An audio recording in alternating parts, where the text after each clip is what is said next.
नमस्कार जंटी में स्वागत आपका। मैं हूं योगेंद्र और आप देख रहे हैं खास खबर। खास खबर में हम बात करेंगे ऑपरेशन सिंदूर की। ऑपरेशन सिंदूर पहलगांव की उस घटना के बाद किया गया जिसमें यूं कहूं कि एक निहत्थे पर्यटकों जिनका बस मकसद एक सुकून के लिए गए थे, उन मांगों से सिंदूर उजाड़ दिया गया था। उन बहनों से अपने भाई को छीन लिया गया था। वो एक ऐसे दुखद पल थे, भारत के लिए नहीं दुनिया को उसने झकझोर के रख दिया था कि पर्यटकों का क्या, पर्यटक तो केवल भारत के क्या, दुनिया के कहीं किसी भी कोने में जा सकते हैं। ये एक इस तरह की स्थिति क्यों हो सकती थी, तो काफी इसमें क्रिटिसिज्म भी हुई। पाक को ब्लेम भी किया गया, और ब्लेम ही नहीं किया गया, हमने पाकिस्तान के उस नापाक जो हरकत थी उसका जवाब भी दिया। उसी का नाम ऑपरेशन सिंदूर रखा। ऑपरेशन सिंदूर इस मकसद से रखा कि जो सिंदूर उजाड़ा गया था उसका नाम ऑपरेशन सिंदूर दिया। खैर चलिए, उस समय काफी चर्चाएं भी हुई, दोनों ओर से 5-6 दिन तक ड्रोन हमले, जो सारी चीजें जो भी चल सकती थी वो चली। आखिर दोनों ओर से आ, एक समझौते के तहत इसे स्थगित किया गया। जैसे अभी भी हमारे डिफेंस मिनिस्टर पिछले दिनों ही जब जयपुर यात्रा पे आए थे तो उन्होंने कहा था कि ये स्थगित हुआ है, ऑपरेशन सिंदूर खत्म नहीं हुआ है। तो डिफेंस जो ऑपरेशन से जुड़े हुए पाकिस्तान में हो, जो डीजीएमओ जिन्हें कहते हैं, वो ही इंडिया के साथ में समकक्ष दोनों की वार्ता हुई, और उसके बाद में ट्रंप भी बीच में आए, इसमें कई चीजें चली। खैर वो सियासी, उसमें मैं नहीं जाना चाहूंगा। इस पूरे ऑपरेशन के बाद का आज तक का जो 1 साल का सफर रहा, उसको किस तरह से देखते हैं? क्या कुछ घटनाओं से हमने सबक लिया? हमने कुछ, अगर ऐसा कुछ रहा तो उसे कैसे दुरुस्त किया गया? पाकिस्तान को क्या हमने सबक सिखाया? वो तमाम जो स्थितियां हैं, हमारे साथ लेफ्टिनेंट जनरल और रक्षा विशेषज्ञ एसपीएस कटेवा साहब हैं, एयर कॉमोडोर चंद्रमौली सर हमारे साथ में हैं, और आईबी के पूर्व एडिशनल डायरेक्टर और पूर्व आईपीएस अधिकारी केसी मीणा साहब हमारे साथ में हैं। सभी का स्वागत है। मैं कटेवा सर आपके पास में आना चाहूंगा, क्योंकि देखिए, हार और जीत कुछ भी हो, हर चीज से एक सबक लिया जाता है। और फौज में तो ये कहा जाता है कि फौज क्या, हर पेशे में मान के चलिए आप, कि कोई भी घटना होती है तो उससे कुछ हमें सबक लेना चाहिए, सीखना चाहिए। ऑपरेशन सिंदूर उस घटना से सबक लेकर के हमने किया। पाकिस्तान में जहां टेररिस्ट कैंप चल रहे थे उन्हें ध्वस्त किया, वो एक लेसन का ही एक हिस्सा था। लेकिन 1 साल का जो सर सफर रहा, आप किस तरह से देखते हैं इसे, उस ऑपरेशन को भी और पहलगाम की घटना को भी? देखिए योगेंद्र जी, जहां तक ऑपरेशन सिंदूर का सवाल है तो आप हमारे जो ये ऑपरेशन था, ये इससे पहले जितनी भी हमने लड़ाइयां लड़ी थी उनसे अलग था। एक तो था, उससे पहले हमारी ये पॉलिसी रही है हमारे सरकार की, चाहे वो किसी भी पार्टी की सरकार रही, कि हम अग्रेसर नहीं बनना चाहते थे। हम कभी हमला नहीं करते थे किसी के ऊपर। हम सिर्फ अपने को डिफेंस करते थे और फिर हमारे पे हमला आता था तो हम उसका जवाब दिया करते थे। इस पे हमने ये पॉलिसी हमने शिफ्ट की, और जो इजराइल करती है, जैसे कि उनका कोई भी आगे वो नुकसान करते हैं, 2 आदमी मारते हैं, 4 उनके कुछ नुकसान करते हैं, तो उसका इमीडिएटली वो इतना जबरदस्त जवाब देते हैं कि वो दुश्मन के ऊपर भारी पड़ जाता है। यही एग्जैक्टली हमने किया। और क्योंकि ऐसी शर्मनाक घटना हुई थी, कितने बिल्कुल जो टूरिस्ट गए हुए थे जिनका कोई लेना देना नहीं था, अगर 2 फौजी आपस में लड़ रहे हैं, एक से फौज के दूसरे किसी फौजी को मार गिराया है, तो फिर भी समझ में आता है। इसी इनोसेंट सिविलियन को, जिसका कोई दूर दूर तक फौज के साथ लेना देना नहीं है, उनको ऐसे निहत्थे लोगों को मारना, और इस तरह से चुन चुन करके मारना, धर्म पूछ करके मारना, ये बहुत ही शर्मनाक घटना थी। और इसकी जितनी निंदा की जाए उतनी ही कम है। और तभी हमारी सरकार ने ये फैसला लिया कि अभी इनफ इज इनफ, अब इसके आगे हम इसको, अब हम जवाब देंगे। और जब जवाब दिया जाता है योगेंद्र जी, ये नहीं कि आज हमला हुआ कल उसको हमला कर दो, 2, 4, 5, 7 दिन अच्छी तरह से बना करके अपनी स्ट्रेटेजी, और फिर हमला किया जाता है। और जो हमने हमला किया, पहली बार हमने आईपी और एलसी क्रॉस करके हमला किया। इससे पहले इस तरह से हमने पिन पॉइंट टारगेट्स को हमला नहीं बनाया था। हालांकि एयर स्ट्राइक की थी, वो एक अलग बात थी, पर इस तरह का फुल फ्लेजेड वॉर इतनी जगह के ऊपर हमला हमने किया और वो टेररिस्ट कैंप सारे के सारे बर्बाद कर दिए। इसके बाद जब हमारे पे उन्होंने वापस हमला करने की कोशिश की, इतने सारे ड्रोन्स और इतने सारे मिसाइल्स दागे, उसके बाद फिर फुल फोर्स के साथ हमने उनको, उनके जो मिलिट्री टारगेट थे, उनके जो कम्युनिकेशन और एयर डिफेंस के टारगेट थे, उन्हें बर्बाद किया। और जी उस बर्बादी को अभी तक पाकिस्तान वापस भरपाई नहीं कर पाया है। और आप खुद देख रहे हैं कि पिछले एक साल के अंदर जो टेररिस्ट एक्टिविटीज थी उसमें काफी कमी आई है। इक्के चुके, वो तो अलग जरूर बात है कि थोड़े बहुत इक्के दुके टेररिस्ट एक्टिविटीज तो चल रही हैं, बिल्कुल खत्म तो नहीं हुए, पर जो प्लान टारगेट्स थे, वाइटल टारगेट्स के ऊपर जो हमला कर रहे थे, वो बिल्कुल नहीं कर पाए हैं। दूसरी एक बात और आपको मैं बताना चाहूंगा कि इससे पहले जितनी भी हमने लड़ाइयां लड़ी थी, चाहे कारगिल की लड़ाई हो, 65 की लड़ाई हो या 71 की लड़ाई हो, उसमें ग्राउंड को कैप्चर करके हम अपनी फौज अंदर घुसा करके उस इलाके को हम हासिल किया कर सकते थे। और फिर जो ही पीस होता था, जो ही सीज फायर होता था, वो जमीन एक दूसरे वापस दे दिया करते थे। उसका कोई जी मतलब नहीं था। इतनी सारी हमारे फौजी हताहत होते थे और दुनिया भर का मूवमेंट होता था आर्मी का और एयरफोर्स और नेवी का। जी उसको सर। देखते हुए ये है भी पूरी की पूरी लड़ाई हमने फिजिकली ट्रूप्स नहीं क्रॉस किए, सिर्फ आर्मामेंट क्रॉस किया। जी मिसाइल्स भेजे या एयरबोर्न हुए जो फाइटर एयरक्राफ्ट थे, वो भी इसी अपनी बाउंड्री से उन्होंने उनके टारगेट्स के ऊपर प्रिसीजन एम्यूनिशन से उनके जो वाइटल टारगेट थे उनको बर्बाद किया। और उससे उनकी जो एयर डिफेंस था वो बिल्कुल बर्बाद हो गया और ऐसे हालत होगी कि वो वापस हमारे पे हमला नहीं कर सकते थे। इसीलिए फिर वो उन्होंने सीज फायर का ऑफर हमको दिया। बिल्कुल आप सही कह रहे हैं, क्योंकि देखिए ये अगर यूं कहें तो ये किसी जनता के खिलाफ या कुछ सेना से लड़ाई का भी नहीं था। जो मकसद वही था कि जो भारत में लगातार जिस तरह की हरकतें करना चाह रहे थे, उन नापाक इरादों को कुचलने का एक बहुत बड़ा ऑपरेशन कहूं या अभियान था।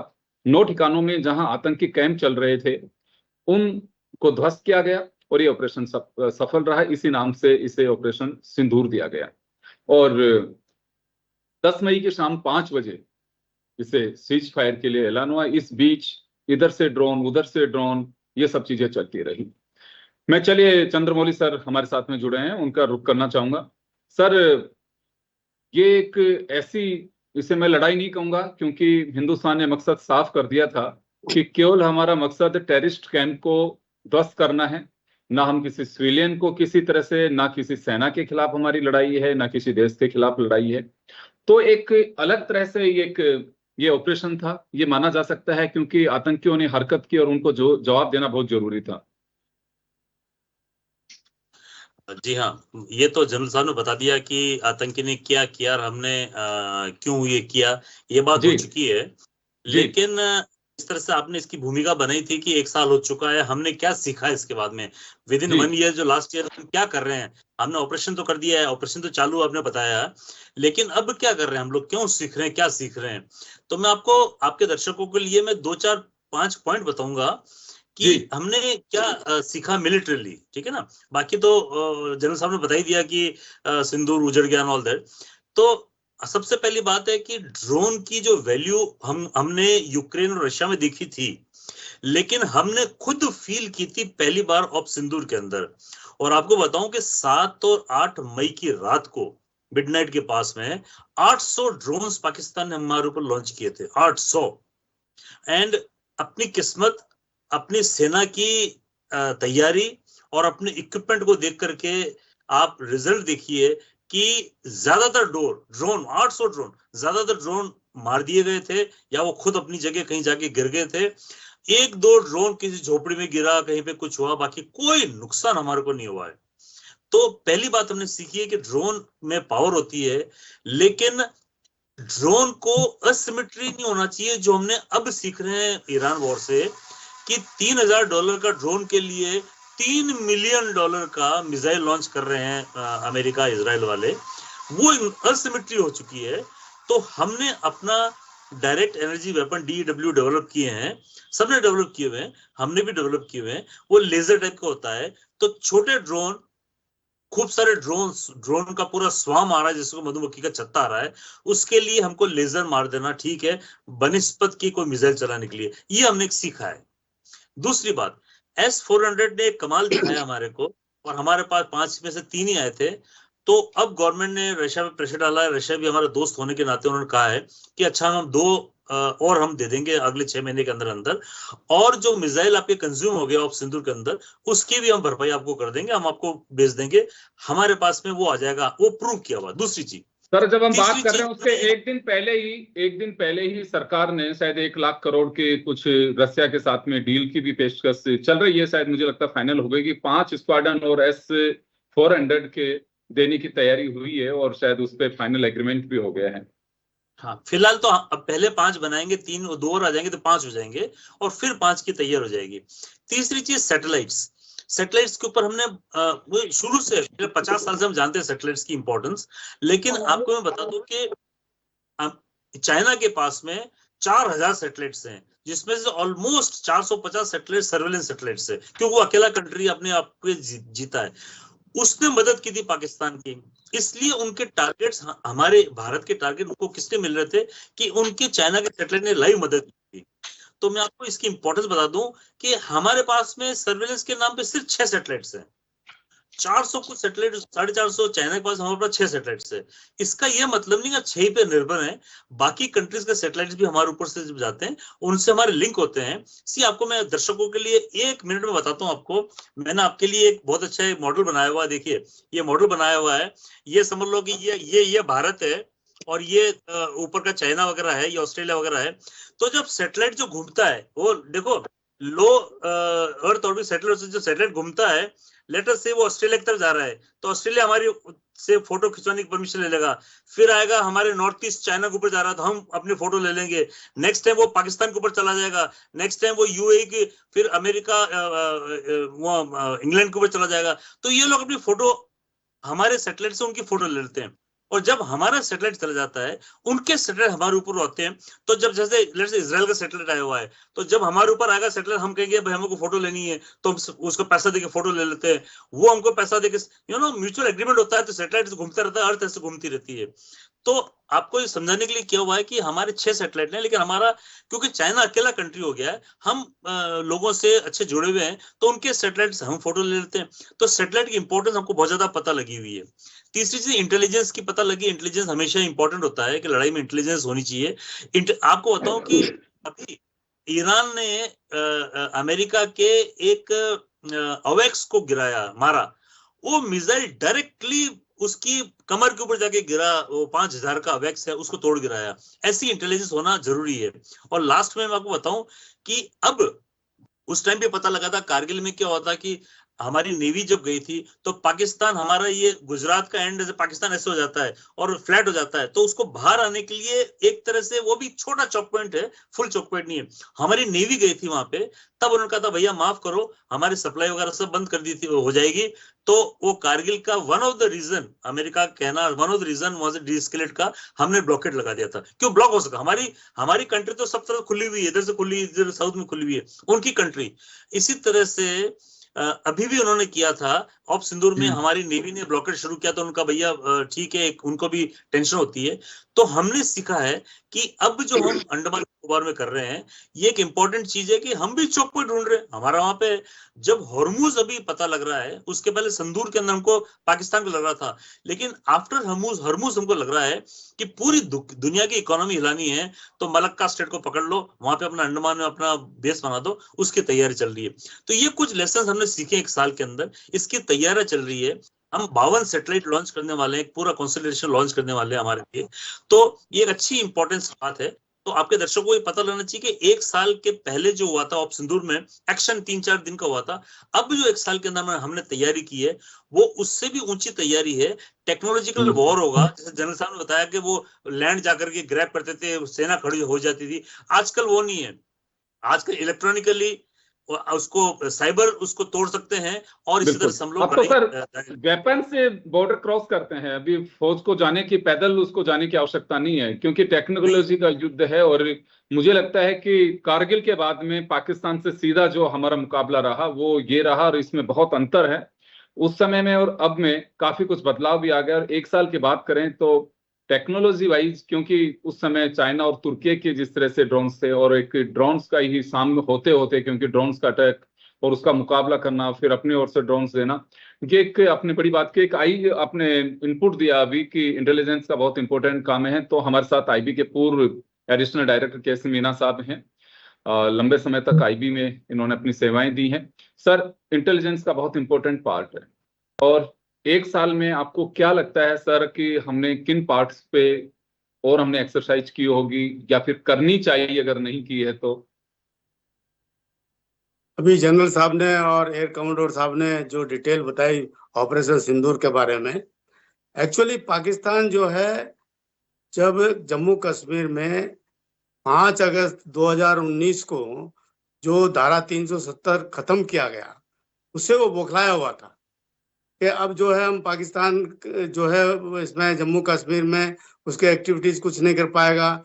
डेवलपमेंट बहुत बढ़ गया था वहाँ पे, टूरिज्म जो कि वहाँ की मेन वो है आमदनी का सोर्स, वो बहुत बढ़ गया था। तो इन सब में वो कुछ न कुछ इस तरह का करना चाहता था जिससे रोक लगे, लोगों में भय का वातावरण पैदा हो। इस सब को लेकर के उसने अप्रैल में हमारे 26 लोगों को मारा, और जिसमें भी जो है क्या नाम से हमारी माँ बहनों का सिंदूर उजाड़ा उन्होंने बता करके, धर्म पूछ करके उनका हत्या की गई। तो ये सबसे घृणित काम उसने पाकिस्तान ने किया, और उसका जवाब हमारी सेना ने, हमारी आर्मी ने, हमारी एयरफोर्स ने और हमारी सब सेनाओं ने जो है उसका माकूल जवाब दिया ऑपरेशन सिंदूर के तहत। के उसमें जो है क्या नाम से उनके 9 आतंकवादी ठिकाने, जिसमें जैश ए मोहम्मद, लश्कर ए तोयबा, हिजबुल मुजाहिदीन, इनके 9 जो ठिकाने वो तबाह कर दिए।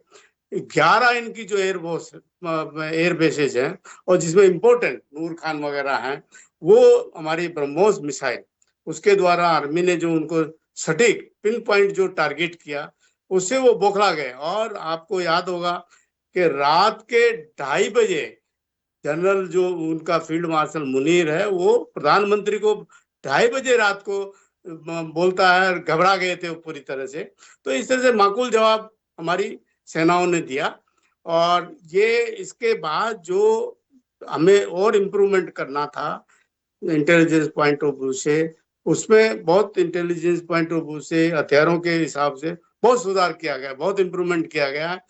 अभी जो फरवरी 2026 में जो बजट हमारा आया, उसमें रक्षा बजट में बढ़ोतरी की गई है। 7.85 लाख करोड़ का बजट किया गया। और इसमें जो वर्तमान में, जैसा कि अभी जनरल साहब भी बता रहे थे, एयर कमांडर साहब भी बता रहे थे कि युद्ध का पैमाना काफी बदल गया है। तो इन चीजों पे, जैसे मिसाइल पे ज्यादा जोर दिया गया है, ड्रोन्स पे ज्यादा जोर दिया गया है, एंटी ड्रोन सिस्टम पे ज्यादा जोर दिया गया है। जैसे अभी आप देख रहे हैं यूक्रेन और रशिया के युद्ध में दोनों तरफ से ही ड्रोन का बहुत वो लग रहा है। हमारे भी इसमें पाकिस्तान को तुर्की ने ड्रोन सप्लाई की, चाइना ने भी ऐसा लगता है कि सप्लाई की, तो हमने भी उनका माकूल जवाब दिया, और हम इस पर और ध्यान दे रहे हैं। मैं एक चीज और जानना चाहूंगा सर यहाँ पे, चलिए पहलगांव वाली घटना रही, ये इसमें कहीं हमारा, आपको लगता है कोई लेकुना भी रहा? नहीं, लेकुना कोई लेकुना नहीं है शर्मा साहब इसमें। देखिए, टूरिस्ट स्पॉट इतना बड़ा एरिया है J&K का, तो चप्पे चप्पे पे फोर्स नहीं होती है, सब आप भी जानते हैं, संभव ही नहीं है। मैं सर इंटेलिजेंस के पार्ट से जानना चाह रहा हूँ। नहीं, लेकुना कोई किसी प्रकार का लेकुना नहीं था इसमें। जी, चलिए मैं जनरल साहब आपके पास में आना चाहूंगा। ये देखिए, घटना हो सकती है क्योंकि इस तरह के इनपुट्स कई बार कहे जा रहे थे, खैर जो हुआ, लेकिन आपको लगता है कि और अवेयरनेस की भी आवश्यकता थी, क्योंकि घाटी में जिस तरह की सिचुएशन थी, कुछ दिन पहले ही एक रेस्टोरेंट के मालिक को मार दिया था, उससे पहले एक टूरिस्ट पे भी अटैक हुआ था। तो ये पहली बार, क्योंकि इसका मकसद जो मैं समझ पा रहा हूं कि घाटी में दूसरी तरह की तबाही भी, क्योंकि रोजगार सबसे बड़ा जरिया वहाँ टूरिस्ट हैं। और कभी भी, मैं खुद भी कश्मीर 2 बार गया हूँ, वहां ये कहा जाता है कि अभी हम जयपुर में बैठे हैं, तो मैंने किसी सीनियर ऑफिसर से पूछा कि हम कश्मीर जा रहे हैं घूमने के लिए, तो वहां कि टूरिस्ट के लिए इतना ही खतरा है कि जैसे आप MI रोड पे घूम रहे हो और घूमते घूमते अचानक ही कोई आगे जानवर आ जाए, कोई व्हीकल आ जाए, वो कहीं पे भी संभव है। टूरिस्ट के लिए कोई खतरा नहीं है। तो वो सुन के हम भी 2 बार जाकर के आए वहां पे, और जिस जगह घटना है वहां भी मैं जाकर के आया था, वो इतनी, वाकई उसे मिनी स्विट्जरलैंड कहते हैं लोग। बहुत ही खूबसूरत जगह है वहां पे। रेस्टोरेंट वगैरह भी कोई बहुत ज्यादा वहां पे ऐसे नहीं थे, लेकिन वहां वही जाता था जो वाकई जिसको प्रकृति का आनंद लेना हो। मैं तो जब पहले गया था उस समय, तो यहाँ सर आपको लगता है कि कुछ चीजों पे फोकस करना चाहिए था, या फिर अभी उनको ऐसी स्थिति के अंदर अभी भी हैं तो उन्हें और दुरुस्त करने की आवश्यकता है, या ऑलरेडी कर ही रहे होंगे? देखिए योगेंद्र जी, जब टेररिस्ट उग्रवादियों को ये लगता है कि जो सिक्योरिटी फोर्सेस हैं वो चौकन्ने हैं और उनको वो टारगेट नहीं बना सकते, तो वो फिर सॉफ्ट टारगेट ढूंढते हैं। जी। सॉफ्ट टारगेट ढूंढ करके उनको मार के वो उनका जो अपना नाम कमाना है, दुनिया में फैलाना है, वो उसको हासिल करने की कोशिश करते हैं। तो आपकी बात बिल्कुल ठीक है। और जो इंटेलिजेंस सेटअप है, मीना साहब को तो अच्छी तरह पता है कि IB है, रॉ है, मिलिट्री इंटेलिजेंस है, सबके मिलकर के इकट्ठा उनका काफी अच्छा सिंक्रोनाइजेशन होता है, और उसको ऊपर जो क्या क्या हो सकता है उसकी वो वार्निंग लोकल फॉर्मेशंस को, लोकल फोर्सेस को, एडमिनिस्ट्रेशन को देते रहते हैं। हाँ, ये बात जरूर है कि वो जो जगह जहाँ पे वो स्पॉट था उसके काफी दूर दूर तक कोई भी जो पुलिस का, JNK पुलिस का या CRPF की जो पोस्ट होनी चाहिए थी वो नहीं थी। और वो इतनी दूर थी कि जब तक वहां के लोग आते, वो तो शुक्र करो कि वो इतने ही लोग थे वहां पे, ज्यादा होते तो वो ज्यादा को मार देते। तो एक बात तो है कि जब भी काफी दिन तक पीस हो जाता है और शांति हो जाती है, तो थोड़ी बहुत लेक्सिटी, थोड़ी बहुत सुस्ती जरूर आ जाती है हमारी एजेंसीज के अंदर, जो नहीं आनी चाहिए। और क्योंकि वहां पर एक बात और है, क्योंकि वो ऑफिशियली खुला नहीं था, वो जगह टूरिज्म के लिए तारीख होती है तय कि तब ये रास्ते खुल जाएंगे। उसके लिए कोई बोलते हैं 7-8 दिन और बाकी थे जब ऑफिशियली बोला था कि खुलेंगे। तब भी ऑफिशियली परमिशन मिल जाती है टूरिज्म की, फिर जो स्टेट एडमिनिस्ट्रेशन है और ये सिक्योरिटी फोर्सेज है वो फिर अपनी तैनाती करते हैं। तो ये भी आपको पता चला होगा कि खुली नहीं थी, और वो खच्चर वाले और वो टूरिस्ट ऑपरेटर थे, वो चोरी छिपे उनको लेके चले गए। हाँ, पर छोटी मोटी जरूर इसके अंदर कुछ, अगर पहले पता होता, खुलने से पहले वो नहीं जाते, खुलने के बाद जाते, तो जरूर वहाँ सिक्योरिटी फोर्सेस की जो तैनाती होती है, खास करके JNK पुलिस की और CRPF की, वो पोस्ट वहां जरूर होती। तो इस बात के ऊपर एक तो हम लोग ऑर्डर फॉलो नहीं करते, ये सोचते हैं कि कोई बात नहीं, 7-8 दिन के बाद खुलेगा, अभी तो रास्ता तो खुला ही है। तो आप जो बता रहे हैं सर, इससे एक सबसे बड़ा तो सबक यही लेना चाहिए कि सिक्योरिटी के साथ में कहीं पे भी टूरिस्ट हो चाहे ऑफिशियल हो, जो एक पैरामीटर बना हुआ है या प्रोटोकॉल है उसे जरूर फॉलो करना चाहिए, क्योंकि आप खुद भी एक मुसीबत ले सकते हैं, दूसरों के लिए भी आप एक नया, एक यूं कहूं कि एक डिस्टर्बेंस पैदा कर सकते हैं। खैर, लेकिन जब हम चर्चा कर रहे हैं उसके कुछ घंटे पहले ही पंजाब में फिर कोई एक ब्लास्ट हुआ, और ये बताया जा रहा है कि ऑपरेशन सिंदूर के 1 साल से भी उसको जोड़ करके देखा जा रहा है। तो कुछ ही चीजें, हाँ ये बात सही है कि पहले से ज्यादा कमर टूटी है, और ये सिचुएशंस अलग हैं कि हमें और सतर्कता बरतने की आवश्यकता है। चलिए चंद्रमौली सर, मैं आपका रुख करना चाहूंगा। अभी क्या लगता है सर, डिफेंस सिस्टम बिल्कुल निश्चित रूप से हमारा काफी मजबूत है, चीजें भी है, टेक्नोलॉजी पे भी खर्च कर रहे हैं, और जो चीजें होती हैं उसका जवाब देने के लिए उसी तरह से हमें अपनी तैयारियां भी करनी पड़ती है। जैसे आपने पहले ड्रोन्स के लिए कहा, सैटेलाइट के लिए कहा कि वो हमें सर्विलांस के लिए बहुत जरूरी है। अब क्या लगता है लेकिन सर, हमें चौकसी के लिए कहें कि इस तरह की छद्म स्थितियां पैदा पाकिस्तान कर सकता है, या वो सबक ले चुका है कि अब हिंदुस्तान से किसी भी तरह की कोई टकराहट हमारे उसमें नहीं है और उचित भी नहीं है? क्योंकि इस समय देखिए अफगानिस्तान से वो घिरा हुआ है, अपने इंटरनल बलूचिस्तान के साथ में जिस तरह से उसकी स्थितियां चल रही हैं वो उससे घिरा हुआ है। लेकिन इस 1 साल के दरमियान में आपको ध्यान होगा कि बांग्लादेश के साथ में उन्होंने एक्सरसाइज की है, जो पाकिस्तान के विभाजन के बाद में ये पहली एक्सरसाइज थी।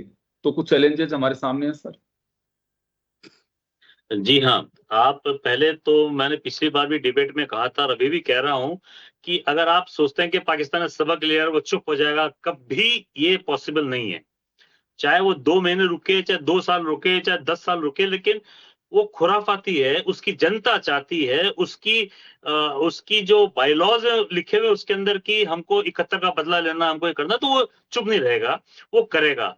आप देखो कि चाइना ने अभी इतनी मदद की उसकी, उसके लिए इतने ड्रोन्स, इतनी वो भेजी, उनकी ट्रेनिंग चल रही है चाइना के अंदर, उनके जहाज हैं, 6th generation, 5th generation fighters की सप्लाई करने वाला है, देने वाला है, जिस तरह से रशिया हमारी मदद कर रहा है। तो ये तो कॉम्पिटिटिव वर्ल्ड है, ये बेकार के खर्चे हैं। अगर कोई कह दे भैया, जैसे साधु महात्मा कहता है भैया बैठ जाओ, लड़ाई मत करो, या बड़े बुजुर्ग कहते हैं, ये कोई कह नहीं सकता हम दोनों को, और हमारी ये झगड़े चलते रहेंगे इनका। चाहे वो भूखा मर जाए, चाहे वो कटोरा लेकर के हर जगह जाना पड़े उसको, तो ये तो पॉसिबल नहीं है। अब मैं आपको बताऊं कि ऑपरेशन सिंदूर में army, navy, air force together as a homogenous लड़ाई की युद्ध किया, हिंदुस्तान की बॉडी, एक बॉडी बन के युद्ध किया था। हमें पता था कि आर्मी कौन सा टारगेट लेगी, एयरफोर्स कौन सा टारगेट लेगी, नेवी को क्या करना है, एक ही कमांड बनी हुई थी। सीडीएस हमको बैठा हुआ, अब वो एक्टिव भी हो गए सीडीएस। अब मैं आपको ये भी बताऊं कि दिल्ली कैंट के अंदर हमारा एक joint operation control, GOCC joint operation control centre वो बन गया है। वो अभी वहां हमारे अफसर चले जाएंगे। तो उस जगह में क्या होता है, आर्मी, नेवी, एयरफोर्स के तीनों अफसर में बैठे होते हैं। एक ही भाषा, यूनिफॉर्म अलग अलग होती है, लेकिन भाषा, टेक्निकल लैंग्वेज जो वॉर एक ही होती है कि भैया ऐसा है, हमने खरीद लिया है, तुम वो मत खरीदो, हम दूर का खरीद लेंगे वेपन, तुम नजदीक का खरीद लो। ऐसे कॉल करेंगे, तुम्हारे पास कौन सी लैंडलाइन है, तुम्हारे पास कौन से वायरलेस है, तुम कौन सा सैटेलाइट यूज करते हो। इस तरह से बैठ के सब समझौता हमारा हो चुका था सिंदूर तक। अब हम और भी इंप्रूव कर रहे हैं, और जैसा कि आपने बताया हुआ है कि आर्मी, नेवी, एयरफोर्स टुगेदर लड़ाई जब करेगी तो ये मुट्ठी पूरी बन जाएगी।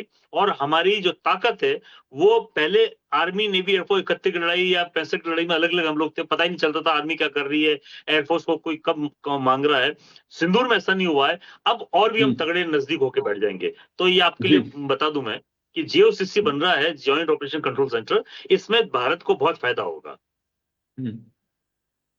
बिल्कुल, निश्चित रूप से सारे इनपुट्स और हमें ऑपरेशनली भी किस तरह से काम करना है वो एक जगह रह करके, और मुझे लगता है सीडीएस का भी जो एक मकसद था बनाने का, वो भी है कि कोई एक ऐसा कोऑर्डिनेशन के लिए रहे कि जो तीनों सेनाओं के साथ में कोऑर्डिनेट कर सके, और एक रेगुलर एक ऐसी विंग भी बने जो इसके लिए रिसर्च करती रहे, और किस तरह से ऑपरेशंस कब कहाँ आवश्यकता पड़ेगी, कैसे करना है, उसको भी अंजाम देती एक रहे। ऐड कर दूं योगेंद्र जी, कि आर्मी, नेवी, एयरफोर्स साथ में आईबी बैठती है, और उनके लोकल पुलिस वाले बैठते हैं लोकल के लिए, और इंटेलिजेंस की एजेंसी सब बैठती है साथ में।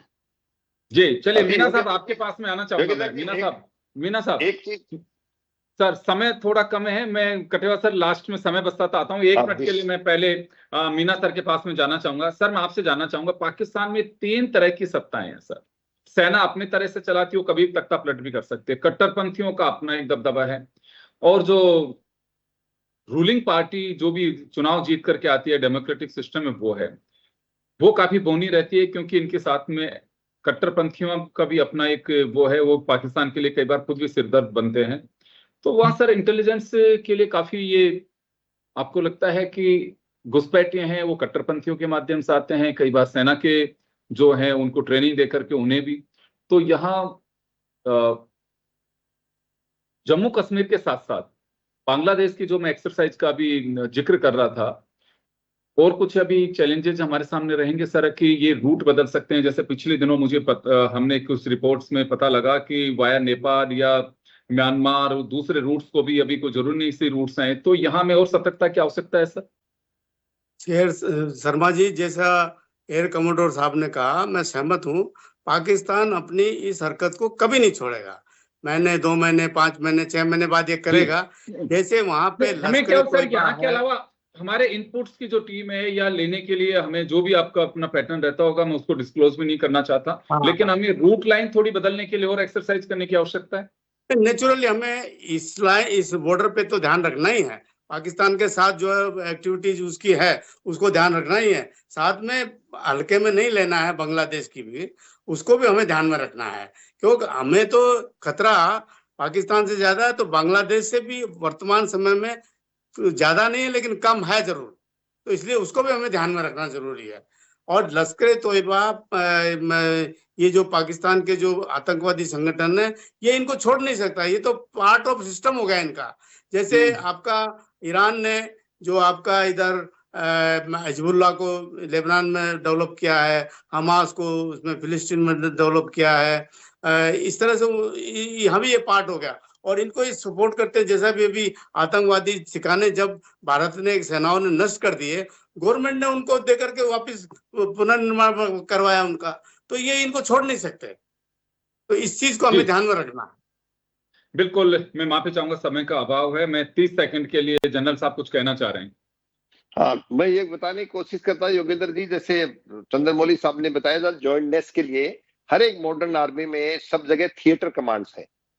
थिएटर कमांड हमारे भी अभी बहुत एडवांस स्टेज पे अभी उसका फैसला होना है कि थिएटर कमांड होने से क्या होगा कि आर्मी, नेवी, एयरफोर्स के तीनों के जो यूनिट और फॉर्मेशन होंगी वो एक कमांडर के नीचे काम करेंगे। वो कमांडर आर्मी का भी हो सकता है, एयरफोर्स या नेवी का हो सकता है। थिएटर कमांड होने से जो जॉइंटनेस है उसको और तीव्र गति मिलेगी और हमारी सेनाएं का जो लड़ने की ताकत है वो कई गुना हो जाएगी। तो ये थिएटर कमांड भी अभी बनने वाले थे, बीच बीच में बोल रहे हैं इस साल बनेगी, अगले साल बनेगी, पर उस पर काफी सारा होमवर्क हो चुका है और आने वाले समय में ये थिएटर कमांड भी हम देख पाएंगे कि देश के अंदर जो फोर्सेज है वो थिएटर कमांड बन जाएगी। तो चलिए, ऑपरेशन सिंदूर का कमांडर बिल्कुल, ऑपरेशन सिंदूर का 1 साल और उस शौर्य को हम सलाम करते हैं।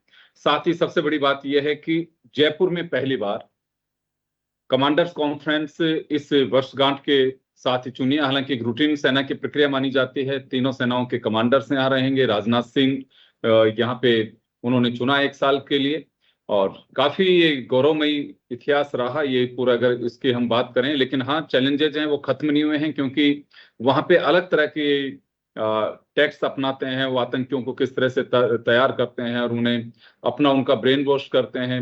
उन्हें कम्युनल हिंसा पैदा करने के लिए भी ऐसे ऐसे अवसर देते हैं कि जैसे मैंने जिक्र किया पंजाब में ब्लास्ट हुआ, तो उसके भी पीछे कि कुछ न कुछ ऐसी नापाक हरकतें होती हैं कि किसी भी तरह से अशांति पैदा हो। लेकिन चलिए, वो तमाम जो चीजें हैं वो इनपुट्स हैं। सेना अपना बॉर्डर हो चाहे इंटरनल सिक्योरिटी हो, सब पे फोकस है। काफी कुछ बदल चुका है, तकनीक का जमाना है, उसको भारत भी उसमें पीछे नहीं है। आप सभी का बहुत बहुत शुक्रिया और खास खबर में इतना ही। दीजिए इजाजत, नमस्कार।